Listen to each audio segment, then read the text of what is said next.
Olá! A crise do coronavírus atinge de forma diferente 3 grupos de empresas. O primeiro grupo está sofrendo com a quarentena e com a redução do consumo, como é o caso do varejo ou dos profissionais autônomos, por exemplo. O segundo grupo tem um problema oposto, o aumento brutal do movimento, sem ter tido tempo de preparar a infraestrutura, como é o caso das farmácias que ficaram sem estoque ou das empresas de transporte que não têm entregadores suficientes para atender a demanda. Mas tem um terceiro grupo, que é o das empresas que podem migrar a sua operação para home office e continuar operando sem muitas alterações nos resultados. Esse é o meu caso, por exemplo. Eu coloquei mais de 250 pessoas para trabalhar em casa e continuo com a minha operação praticamente normal desde então. O problema é que muitas empresas desse terceiro grupo, que poderiam colocar o seu time em home office como eu fiz, simplesmente não sabem como fazer isso.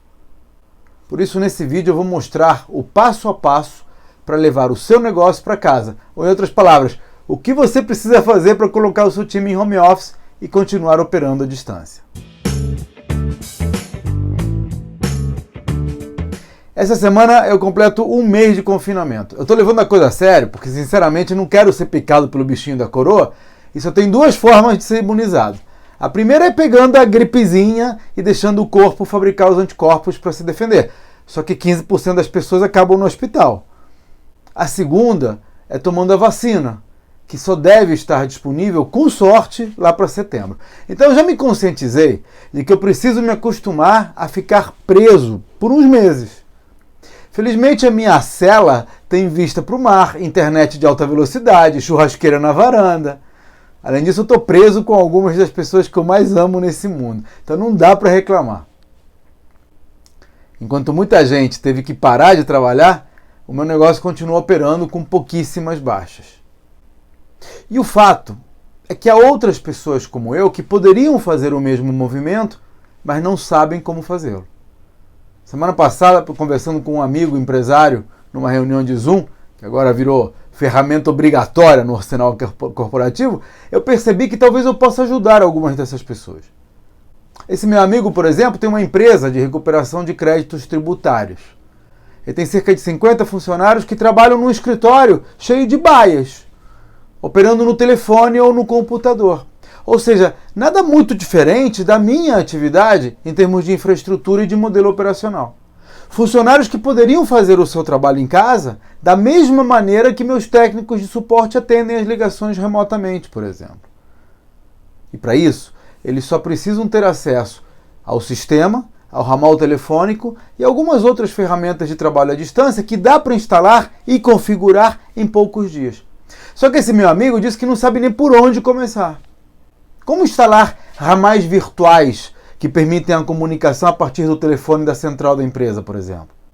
Como configurar as ferramentas de videoconferência para organizar e participar de reuniões virtuais? Como fazer com que o funcionário de casa acesse a aplicação que está nos servidores da empresa? E mais, quais são as melhores práticas para conduzir essas atividades à distância? Como estabelecer indicadores de desempenho e medir a produtividade dos funcionários? As respostas a essas perguntas são um processo, que essencialmente tem 3 partes. A primeira parte é identificar quais são os serviços que podem ser realizados à distância. E isso não é difícil, porque qualquer funcionário que trabalhe na frente de um computador ou de um equipamento transportável, em tese pode fazer a mesma coisa na sala de casa. Uma costureira que trabalha na frente de uma máquina de costura pode render a mesma coisa numa fábrica ou no living vendo televisão, desde que tenha o equipamento e os materiais adequados. Um atendente que trabalha ao telefone pode fazer ou atender ligações de qualquer lugar, desde que tenha um telefone conectado à central telefônica da empresa, o que hoje pode ser feito com razoável facilidade usando a internet. A mesma coisa acontece com profissionais de qualquer especialidade que trabalhem na frente de uma mesa, de um computador, de um equipamento qualquer e que não precisem estar num local específico. É claro que existem atividades que não se encaixam nesse modelo. Não dá para fazer manutenção de elevadores ou consertar um carro numa oficina pela internet.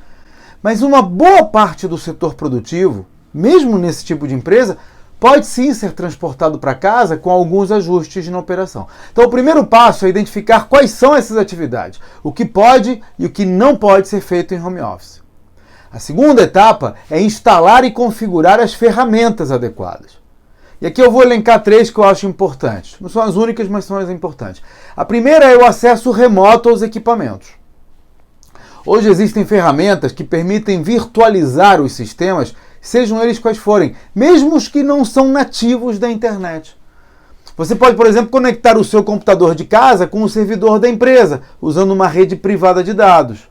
Ou pode instalar os sistemas num servidor da Amazon ou da Google, o que permite acessá-los de qualquer lugar, como se você estivesse no computador do escritório, e praticamente com o mesmo desempenho. A mesma coisa acontece com ramais telefônicos. Hoje existem ferramentas que permitem conectar facilmente a central telefônica da sua empresa com o seu celular, notebook ou desktop. Na prática, o seu celular passa a funcionar como se fosse um ramal da empresa. Também vão ser necessários drives virtuais, Google, Dropbox, por exemplo, para fazer a troca de dados à distância. Muito bem. Depois que você identificou quem pode ir para casa e quais as ferramentas necessárias, o terceiro passo é colocar isso tudo em ação.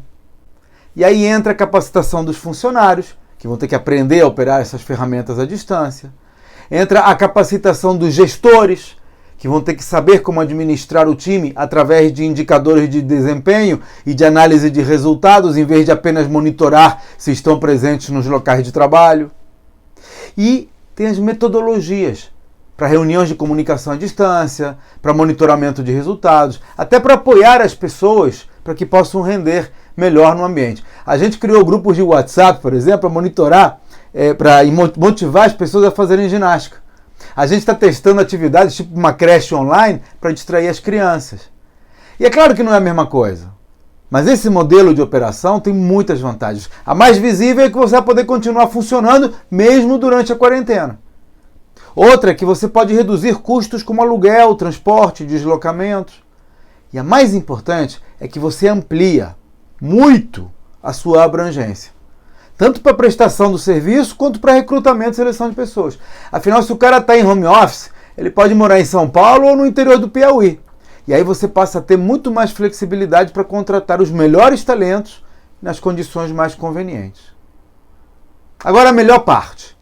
Eu montei um seminário para mostrar como fazer cada uma dessas etapas. Um passo a passo para você levar o seu negócio para o home office. Nele eu vou mostrar como identificar atividades-chave do seu negócio. Quais são e como configurar as ferramentas de gestão à distância. Quais são as práticas que têm dado certo comigo para liderar o time nesse processo. Então, se você tem um negócio e quer continuar operando à distância, se você quer saber como eu fiz isso na minha empresa, basta fazer a inscrição no meu site, claudionazajon.com.br. Até a próxima.